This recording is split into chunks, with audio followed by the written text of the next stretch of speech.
13th week voting lines అనేవి close అయిపోయాక voting order ఎలా ఉంది అండ్ ఎలిమినేషన్ రౌండ్ ఎవరెవరి మధ్య ఉంటుంది అనేది ఈ వీడియోలో మనం పూర్తి క్లారిటీగా తెలుసుకునే ప్రయత్నం అయితే చేద్దాం. సో దానికన్నా ముందు మీ యొక్క ఫేవరెట్ కంటెస్టెంట్ ఎవరు, ఈ వారం మీరు ఎవరికి ఓట్ చేశారనేది జెన్యూన్ గా మీ ఒపీనియన్ అనేది కింద కమెంట్ చేయండి. సో చూద్దాం ఎవరికి ఎంత ఫ్యాన్ బేస్ ఉంది అనేసి.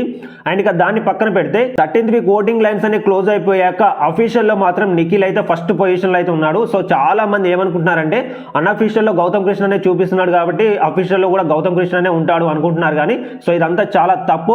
ఓటింగ్స్ లో టాప్ పొజిషన్ లో అఫీషియల్ లో మాత్రం నిఖిలే ఉన్నాడు, మీరు నమ్మినా నమ్మకపోయినా. ఎందుకంటే నిఖిల్ కి తెలుగు స్టేట్స్ నుంచే కాకుండా కన్నడ నుంచి కూడా విపరీతమైన ఓటింగ్ అనేది పడుతుంది. ఎందుకంటే అక్కడ కన్నడ ఇన్ఫ్లుయెన్సర్స్ నిఖిల్ కి ఓట్ చేయమనేసి చాలా క్యాంపెయిన్స్ రన్ చేస్తున్నారు. అండ్ అదే విధంగా ఈవెన్ కాలేజెస్ కి వెళ్లి మరి స్టూడెంట్స్ దగ్గర క్యాంపెయిన్స్ అనేవి రన్ చేస్తున్నారు నిఖిల్ కి ఓట్ చేయమనేసి. సో తద్వారా కన్నడ నుంచి విపరీతమైన ఓటింగ్ అండ్ తెలుగు స్టేట్స్ నుంచి విపరీతమైన ఓటింగ్ పడడం వల్ల నిఖిల్ అయితే ఫస్ట్ పొజిషన్ లో అయితే ఉన్నాడు. సో తర్వాత పొజిషన్ లో మనకు గౌతమ్ కృష్ణ అయితే ఉన్నాడు. మరి గౌతమ్ కి తక్కువ ఓటు పడుతుందా అంటే చాలా ఎక్కువ పడుతుంది. కానీ గౌతమ్ కృష్ణకి నిఖిల్ కి ఓటింగ్ డిఫరెన్స్ అనేది కూడా అంతే ఎక్కువగా అయితే ఉంది. 5 to 10% ఆఫ్ డిఫరెన్స్ అయితే ఉంది. కాబట్టి సో మాక్సిమం ఇక్కడ విన్నర్ అవ్వడానికి నిఖిల్ కి ఎక్కువ అవకాశం అయితే ఉంటుంది. ఇక రన్నర్ గా మనం గౌతమ్ కృష్ణ అయితే చూడొచ్చు. సో ఎందుకంటే ఈ ఓటింగ్ ఆర్డర్ అనేది ఫైనల్ వీక్ వరకు కూడా ఇలానే కంటిన్యూ అయ్యే అవకాశం మాక్సిమం ఉంది గైస్. అండ్ ఇక థర్డ్ పొజిషన్ లో మనకు నబిల్ అయితే ఉన్నాడు. సో నబిల్ కి స్టార్టింగ్ లో ఓటింగ్స్ పడలే, కానీ చివరికి వచ్చేసరికి ఓటింగ్ అనేది క్లోజ్ అయ్యేసరికి చాలా బాగానే పడింది. విత్ 13% ఆఫ్ ఓట్స్ తో మనకు నబిల్ అయితే థర్డ్ పొజిషన్ లో అయితే ఉన్నాడు.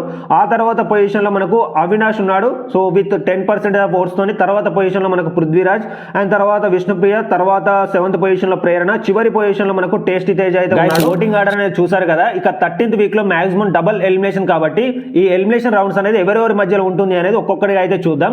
సో ఫస్ట్ ఎలిమినేషన్ రౌండ్ మాత్రం ఖచ్చితంగా టేస్టీ తేజ అండ్ అవినాష్ మధ్యలో అయితే ఉంటుంది.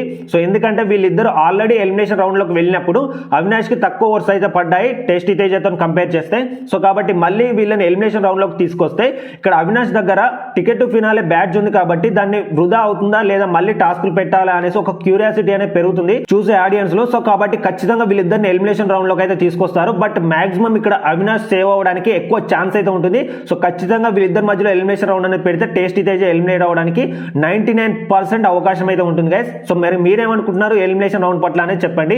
అండ్ ఇక సెకండ్ ఎలిమినేషన్ రౌండ్ అనేది మాక్సిమం మనకు విష్ణుప్రియ అండ్ పృథ్వీరాజ్ మధ్యలో జరగడానికి ఎక్కువ అవకాశం అయితే ఉంటుంది. ఎందుకంటే వీళ్ళ మధ్యలో ఉన్నటువంటి బాండింగ్ అనేది బ్రేక్ అవుతుందా లేదా అనేసి చూడడానికి ప్రతి ఒక్కరు అయితే ఈగల్ గా వెయిట్ చేస్తున్నారు. కాబట్టి సో వీళ్ళిద్దరి మధ్యలో ఎవరైనా ఎలిమినేట్ అవ్వచ్చు. ఎందుకంటే వీళ్ళిద్దరికి కూడా ఎక్కువ డేంజర్ జోన్ లో ఉన్నారు.